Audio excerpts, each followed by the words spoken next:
আচ্ছা, আজকে আমি বলবো জিৎ, দেব এবং সাকিব খান এই তিনজনের 2024-এর লাস্ট তিনটে মুভি কিরকম আয় করেছে, মানে বিজনেস কতটা করেছে। তাহলে জিতকে দিয়ে শুরু করি।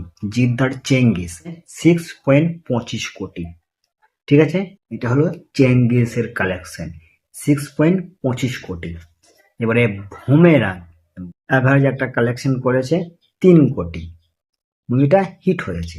ঠিক আছে, এবারে লাস্ট মুভি মানুষ, এটা হচ্ছে আপনার 1.5 কোটি।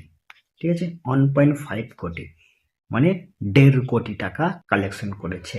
এবারে কথা বলি দেবদার বিষয়ে। দেবদাকে নিয়ে কথা বলি। দেবদার তিনটে মুভি কিরকম কিরকম হিট করেছে, কিরকম কালেকশন করেছে, সেই বিষয়ে আমি কথা বলবো।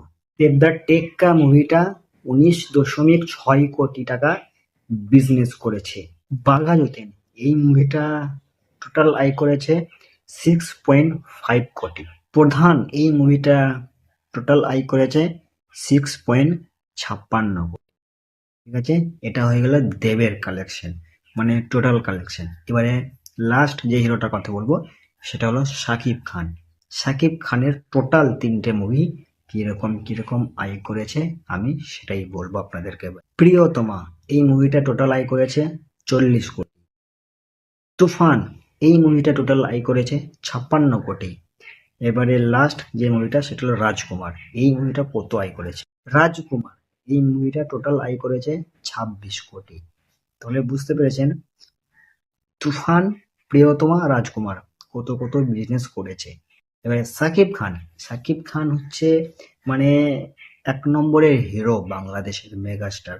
তো ওনার মুভি তো চলবেই চলবে। ঠিক আছে, তো টোটাল তিনটে হিরোর কালেকশন কিরকম কিরকম করেছে সেটাই বললাম আমি আপনাদেরকে।